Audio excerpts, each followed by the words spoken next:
Hello, and welcome to the User Research Strategist podcast. I'm your host, Nikki Anderson, and today I have John Fontenot on with us. Hi, John. Hey, Nikki. Thanks for having me. Yeah, I'm super excited to have you here. We're going to talk about the wonderful and intriguing topic of scrappy research and product research, and also what PM should do if they don't have a dedicated researcher, which I think is going to be super valuable for our audience today. But before we dive into that intriguing topic, can you just give the audience a quick intro on yourself? Absolutely. So, John Fontenot, live in Utah, kind of a underrated tech hub here in kind of the Salt Lake City area. But yeah, I got my career start in product as a UX researcher. So I spent about 6 months doing that before transitioning into a product role. Been across a bunch of different industries, but I'm currently serving as VP of product for Terlumina, where we do healthcare compliance management for critical tasks and processes. And then I'm also the founder of Path to Product, which helps aspiring PMs get the hands-on tangible experience they need as a credible alternative to that full-time role to help make that transition into their first role. Awesome. Cool. And I love that you were research to product, because I feel like Mhm. people go research to product, but then people go product to research. So I always find it fascinating when people transition within the space, because it just gives you so many different perspectives. So I'd love to hop into our topic today by actually having you define, like, what does scrappy product research mean to you? Because I think that there are probably 1,000 definitions. Yeah, no, it's really funny. So I kind of lucked into a UX research role. I had a mentor at the time that kind of vouched for me when I was at a SaaS company. I was in a sales role. And so when I got the opportunity, I didn't want to waste it, right? Like I wanted to get into product management. I knew that research was part of the team role and team dynamics. So I dove in. I got like a subscription to Interaction Design Foundation, and I took some courses, read some books, and just, both feet or head first, I just dove right into content and learning. And so I think when a lot of product leaders hear research, they think dedicated role, which is ideal, but they think expensive, they think time consuming, and especially in the environment we're in today, and the unit economic problems that a lot of companies are having, they're trying to squeeze and tighten, and they don't feel like they have the time or the budget to have a dedicated role. And I've seen both ends of it, where a company invested in a researcher and then divested in the research practice, and just kind of, I'll use a word that I know you don't like, but kind of democratized research across the product teams. And so I think there's just a fundamental misunderstanding of research in general, where there's not a very high maturity level across too many companies.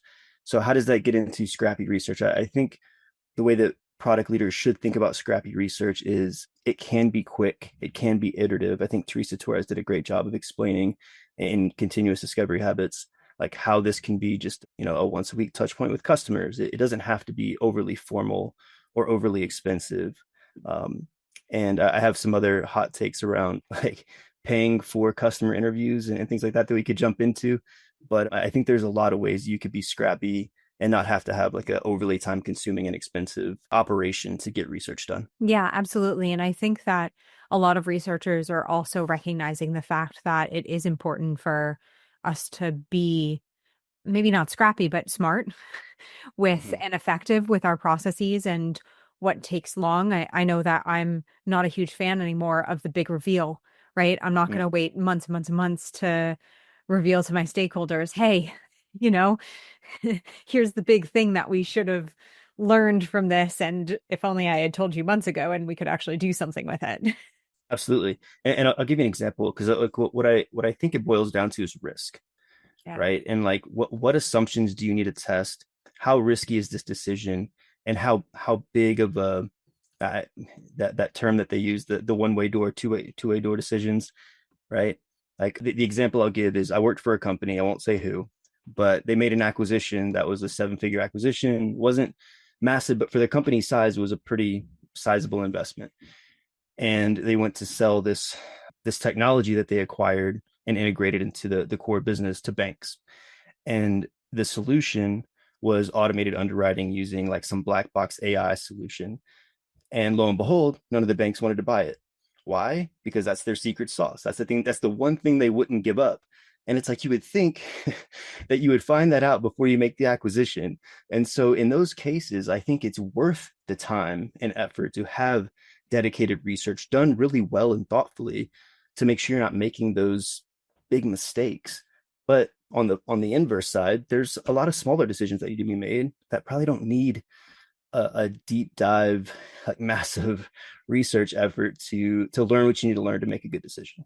Yeah, absolutely. And I think that I've seen teams actually get pretty paralyzed by feeling the need to test everything. I remember working at a team and they were like, well, we need to test, the color and placement of this button. And I was like, I can't, I can't really help with that. What's the best practice? Yeah. Exactly. Yeah. So I've seen it where that other end where it can almost get to be too much. And I'm curious, because democratization is a tough topic for a lot of user researchers. And I want to hear, your take on democratization, maybe if you have pros and cons in your mind. Yeah, absolutely. I mean, I understand that when you have expertise, you want to utilize that expertise, and you don't want it to feel infringed upon, especially if you don't have trust or an understanding of the competency or capabilities of your product partner or even a UX designer that you're working with. Because frankly, a lot of companies I've worked for, they believe, which I wish they did, but they believe their UX designers are what I would call like a full stack UX Yeah. professional where they can do everything, right?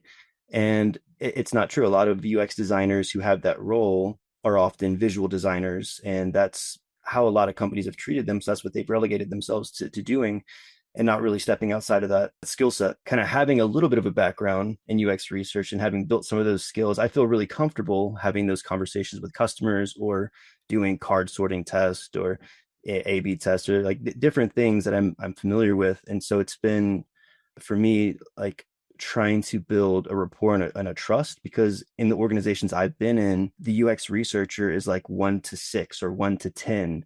And it's like you can't be 10 places at once. And so, can I help you offload some of these things so you don't feel overwhelmed and stressed? And do you trust me enough to prove that I can actually do it without you being worried that I'm doing it wrong? Yeah. And I love that because oftentimes, so I grew up in startups, right? Mhm. That was my vibe, startup solo user researcher. So yeah, it was like one to up to 250, and I'm like sitting there like I can't be in every place at once and helping everybody at once. So I think that Yeah. there is, and also I don't want to do usability tests most of the time, like I'd love for somebody else to do that for me, especially if it's something that's small where I'm like, maybe somebody else. So I think it is nice to actually rely on your colleagues that you have that trust with. Do you want to get all of your user research questions answered all while hanging out on your couch in sweatpants? No need to join any live webinars and hope that your question gets answered. No need to Google a million different things and sift through some scattered advice that you don't really know is valid or reliable. Not anymore. I know it sounds too good to be true, but I promise it isn't, because if you become a paid Substack subscriber, you get access immediately to a community filled with user researchers that I am in every single day answering questions. Not only can you hang out on your couch, feel less alone as a user researcher, and get all of your questions answered, not only by an expert, but by a bunch of other user researchers with amazing perspectives and experience, you can do all of that on your couch in sweatpants. And I will be alongside there with you every step of the way. So join my paid Substack, get immediate access, and we can relax together solving all of your user research problems. See you there. So I'm curious from your standpoint, how do you kind of showcase that trust or demonstrate that trust or build that trust with user researchers? It's a great question. I think it's having a partnership that you've tried to build trust along the way and just asking the question, saying, hey, I know we have a usability session coming up. I'd really love to be able to offload this from you. I know that you probably want to do other things. Can I run this one? And I'll gladly take feedback of how it can improve. But I want to show you that I can actually do this at a good enough level to where you can feel comfortable with me taking on some of these so you can go do more high leverage things that your expertise is really, really useful for. Yeah, and I think because with that conversation, you're not saying, I'm as much of an expert as you, or I'm going to take over your job. It's like that really kind way of let me offload this thing that you probably don't want to do, which is a very nice thing in this day and age when we're all completely strapped for time. Totally. I mean, like, I think this happens in every profession, right? Like UX designers are like, hey, make this pretty. And they probably want to be running tests and doing some level of research or like customer validation with designs, right? Product managers don't want to just be writing tickets, right? Yeah. We want to be talking to customers and involved in strategy and understanding like the legal and financial implications of these decisions. We want to get outside of Jira. And researchers are the same way, I would imagine, right? You don't want to just be doing usability tests or just doing this one specific thing. You want to spread your wings and really like own your craft, right?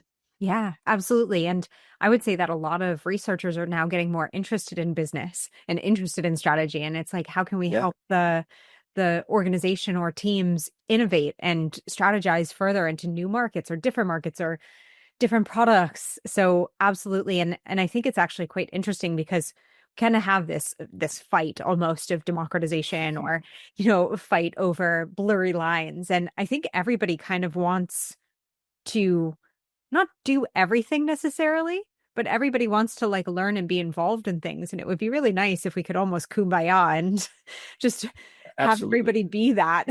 Yeah, like I played basketball my whole life. So I'm gonna use a basketball analogy. It's like Michael Jordan's not gonna not pass to Scottie Pippen because he wants to take the shot, right? Yeah. Pippen could just as well make a shot. But if it's fourth quarter, 2 seconds left, and you're down by one, who gets the ball? Yeah. Yeah. Right? And so everyone should be able to pass, everyone should be able to shoot. And I really believe that the more that UX designers, PMs, researchers, product marketers build kind of a cross-functional skill set and competency, not only can you say, hey, you can go take vacation. I got this for a week, right? But you all become better and empathize more with each other's roles and can help each other out with a common understanding and language. Yeah. I completely agree because I think that we all have so much to learn about each other and their and our respective roles. And as you said, there's a lot of empathy that can go into that. And then instead of fighting against each other, it's we're all on the same team. Yeah, I'm a little bit of an idealist, but I really think and hope that we can get to that point as a discipline, right, in product. Yeah, absolutely. And so I'm wondering if you're a PM or UX designer or just UX person who doesn't have a dedicated researcher to work with, what are some steps that you can take to do some of this scrappy research or, get into the research space if you need to or want to? Yeah, I really took some of these ideas, concepts, experiences from when I was a UX researcher for that limited time and didn't have a budget to do anything. In that experience, I'll just kind of give you an example of what I was up against. So we were a channel-based business where our customers were not our end users. Our customers were our channel partners, and they were very hesitant to give us access to the end user of our product. And like 95% of our business went through the reseller channel. And so one of the scrappy things that we did was we actually had an ideas board. I think it was from like one of those tools. Yeah. And the end users, as well as the channel partners, could go and post, requests or whatever. And so we started leveraging the end user request to reach out to their reseller, our partner, and say, hey, I saw this person had this question or this request. We would really love to understand what's driving that. Could we get on a call with you and them so we can understand how we could solve their problem better? And we leverage the idea boards not to just go build a roadmap, which we had done in the past and it bit us, to actually like springboard us into those research conversations to really uncover what the true problems were. And it made a huge difference in how we did product, how we built roadmaps, and how we kind of formalized our strategy. That's amazing. It's such a creative way to get around a roadblock and an obstacle. And I feel like this is the time to use those creative ideas is when you Totally. do come up against those constraints of I had the same problem where account managers were like, I don't want you talking to clients because that's scary. And I Yeah. was like, well, what if you were on the call too? And what if it was only 15 minutes? And what if I could make your life easier? Yep. No, I definitely been there. It's a challenge, but there's such a beautiful outcome when people see it and it clicks and that light bulb goes off and they're like, oh, hey, can you get on this call with me? I'm talking to this customer. It flips eventually, but it could be a slog to get there. Yeah, it's like suddenly you go from nothing to everything at once. That's Yeah, kind of how I've experienced it. totally. And there's another method that worked too, because I've been in situations like in fintech where we were quote unquote selling business loans to small business owners, and it's very transactional business. And it's like, well, how do you build a relationship and get feedback when everything's transactional and happening fast? And it's like, okay, well, let's take a step back. If we can't get access easily to our own customers that are coming through, and we're kind of just the marketplace, they're not, we're not the ones actually facilitating the loan. We're not the brand who's actually providing the loan. We're kind of the forgotten brand. How do we get the feedback that we need? And it's like, well, we got to take a step outside of our quote unquote customer base, and we should look at more generally what is the customer persona, right? It's a small business owner. Here's what they look like. Here's a profile that we can identify. Where do these people live, right? Like online, can we go find them somewhere? Is there Facebook groups, LinkedIn groups, Slack channels, like whatever it may be for your particular situation? And are there tactful and thoughtful ways we can ask for feedback, or like generalized questions that lead into a comfort level for them to actually get on the phone and have a conversation with this? And I've actually seen this work, because it, like, getting into Facebook groups and seeing somebody post something about a problem, it's like, hey, like, whatever the response may be, and that leads to a DM, which leads to a conversation. And the whole time I didn't have to pay for it, right? I'm not having to pay $100, $200 to get somebody to be like, I already got the loan, I don't want to come talk to you now. Yeah, yeah, yeah. Yeah. Yeah, I've always been a really big fan of going to where your users are. Mhm. And I mean, I've been on Reddit and found some pretty interesting stuff on there. And yeah, Totally. Discord channels, even, there are so many online communities that are out there that, you know, people people like community. They will find a community. So there is always going to be a community of your users. You just have to, or potential users, you just have to find them. And so now I want to know, because you had talked about incentivizing users and paying for Mm. interviews, and you just kind of brought that up. Yeah. You said it was a hot take. So what's the hot take? Yeah, I wrote an article on this because I feel pretty strongly about it. It's, you should never pay customers for customer interviews. And I use those words specifically because they're your customers. And I strongly believe that if your customers don't want to talk to you, you're doing something wrong. Interesting. That's my general hot take. I have honestly never paid for a customer interview, and have never had problems getting customer interviews. What I think it boils down to, talking about cross-functional competencies, is a product marketing competency. If Hmm. you know your customer and you have the data segmented, so you talk about quant and qual data, if you know what they're doing, what parts of the product they're using, you're watching session replays, or you're getting that feedback directly on like an ideas board, right? That's why that was so effective. Yeah. Is you can either directly know or have a pretty educated guess on what they care about or don't care about, which should allow you to formulate an email very well, that's thoughtful and that places yourself in their shoes to say, hey, like without telling that you're like creeping on them with the user session, right? Hey, I think you care about this thing. I want to talk to you about it and get your feedback. People Yeah. like to talk about things they care about. And if you have done the legwork to understand that, there's really no reason outside of maybe they're busy, but maybe later you can connect with them that they shouldn't want to connect with you. Hey everyone, I have been taking some business courses recently and am launching a new membership that's all about how user researchers can become more business savvy, more strategic, and more of a business partner in their organizations. One of the biggest questions that I get asked is, hey, my organization isn't really mature. It has like a low user research maturity level. Please do not let the maturity of your organization dictate your user research career. That's what I did. Because I was in a lower user research maturity, I kind of let myself stagnate and I didn't really learn new things. And with that, my skills kind of like deteriorated. I lost a lot of time that I could have used to learn really, really important skills because they weren't necessarily applicable to my organization at that time. But guess what? I got fired. And then it didn't really matter what maturity level my organization was at because I was no longer there. And I wished that I had taken the time to learn some of these skills because they would have been applicable at the next places that I went into. I know that it can be hard sometimes and frustrating when you're in a low maturity organization and you want to push things, you want to learn new things, but please, please, please don't let your current organization and their levels of maturity impact your future career because I promise you, you will not be there forever and you will need the skills that you need to learn in the future. Promise, promise, promise, especially with the user research industry changing and us hopefully moving into that more strategic space and operating more as business partners and innovation partners to our organizations. Also, if you want more details on my membership and how to become a little bit more business oriented as a researcher, check out the link that I have. And I hope that helps. You saying this comes at an interesting time in my career because I have a consultancy now here in Jersey, and I'm actually not allowed to pay anybody because I'm working in regulatory spaces and Makes I sense. can't incentivize customers or we all get into a lot of legal trouble.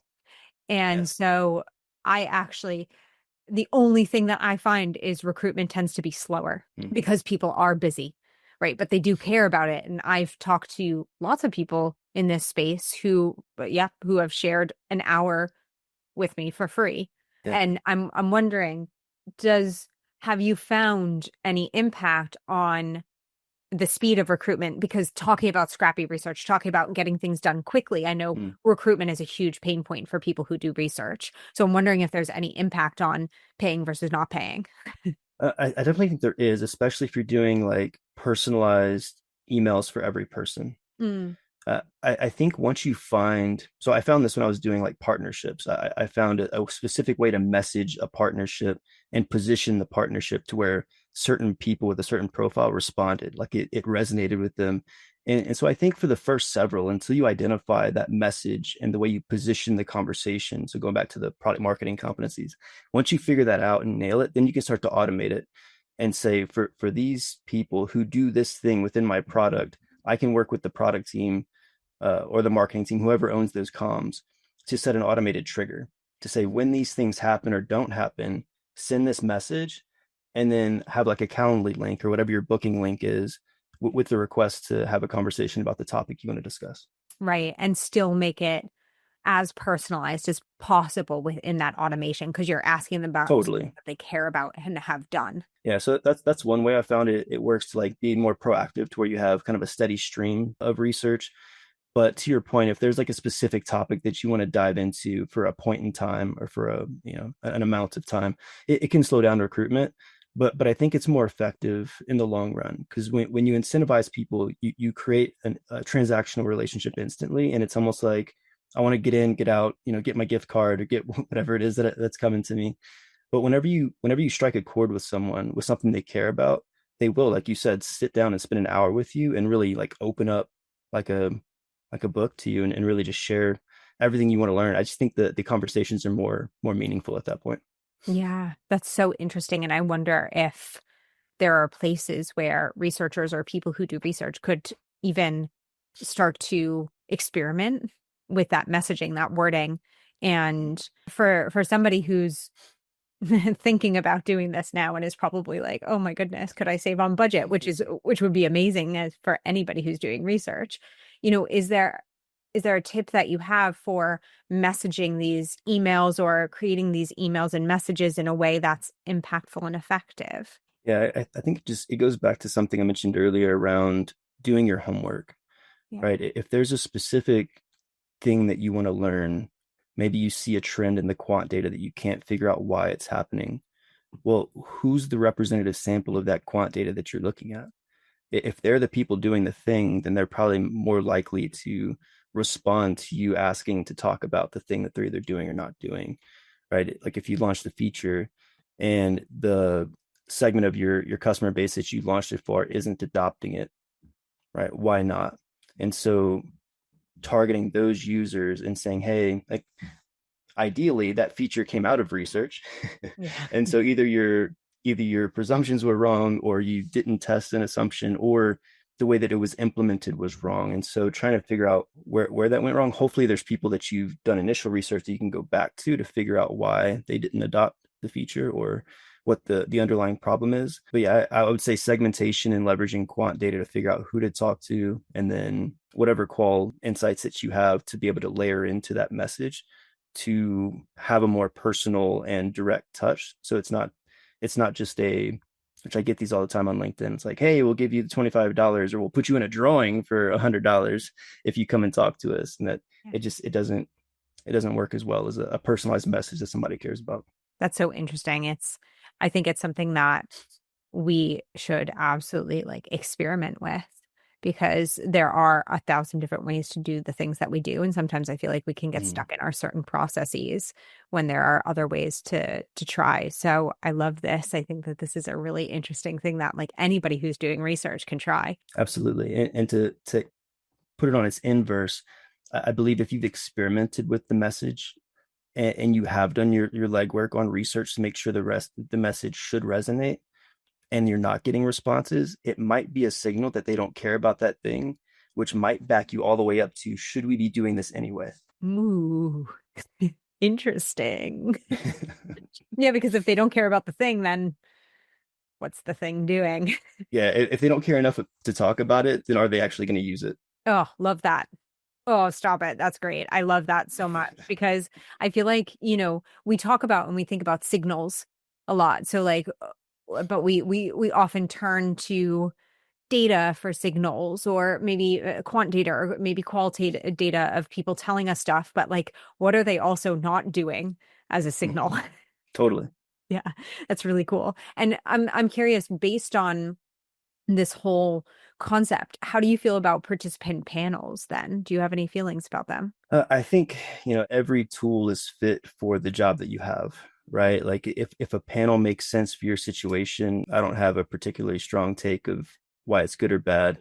I think like focus groups get a lot of like a bad rap of not being very effective. But I think at the end of the day, like if you have a process that works for a situation that you need it for, Yeah. then do it. And if it's not being effective, be objective enough and honest enough with yourself to scrap it and move on. Yeah, I love that because I think that we get so caught up in like we need to do this or that or the other thing without thinking if it is impactful to our particular situation because we can't copy and paste. Unfortunately, I tried so hard to copy and paste and it just doesn't work in every situation. Everything doesn't work in every situation. Totally. Yeah. Amazing. So we're actually coming up to the end of our time, which is wild because it just goes by so fast. So Yeah. I'm wondering, based on this conversation, what's one thing that people can take away from, what you have to offer, whether that's about Scrappy research or UX people or PMs who don't have dedicated researchers? Yeah, I think there's two themes. One is like I hope that some of the examples that we talk through and some of the nuance that we dove into helps people like open up their creative thinking of how to be scrappy and different ways to approach research. But I mentioned this a lot through the conversation around expanding your skill set, right? There's the more I truly believe that the more that you build competencies from your cross-functional partners, the better you're going to be at your role, the more empathetic you're going to be, and the better you'll be able to execute. Kind of like you mentioned, where a lot of researchers now are getting more curious about the business. And I think everyone should, from the engineering team to the designers to the researchers and obviously the product managers. But, whether you learn from a formal, study, whether I don't think you have to go get a degree, but there's tons of courses out there. You should, as a PM, be able to conduct basic research. And I think that a researcher who has this information from customers should be able to get into a product conversation and make really strong suggestions and opinionated suggestions about the direction that the product should go. And I don't think it should be contentious, right? Like if you're all really rowing in the same direction with the same objective, then it should feel like a team where there's push, pull, and different people are putting in their opinions and their expertise to get great work done. But yeah, I just think the more that you build those cross-functional competencies, the better you're going to be at your role and the more you're going to accelerate your career. I absolutely agree. I think that collaboration is so super important as we move forward and really understanding all of these different industries and spaces is going to be what gets us all to that next level. I don't know what that next level is or what that will actually look like, but at some point we will be there. But yeah, I love that. And I think that goes for everybody in expanding. Get curious. That's the vibe. Get curious. Absolutely. Yeah. Cool. Well, John, thank you so much. This was incredibly helpful and there's so much great stuff in here. I really, really appreciate you taking the time and I think our audience will have a lot to think about, especially with incentives, or omitting incentives from here on out. But yeah, thank you so much. I really appreciate it. Yeah, I had a great time. Thanks, Nikki. Yeah. And thank you so much to all of the listeners today and we will talk soon.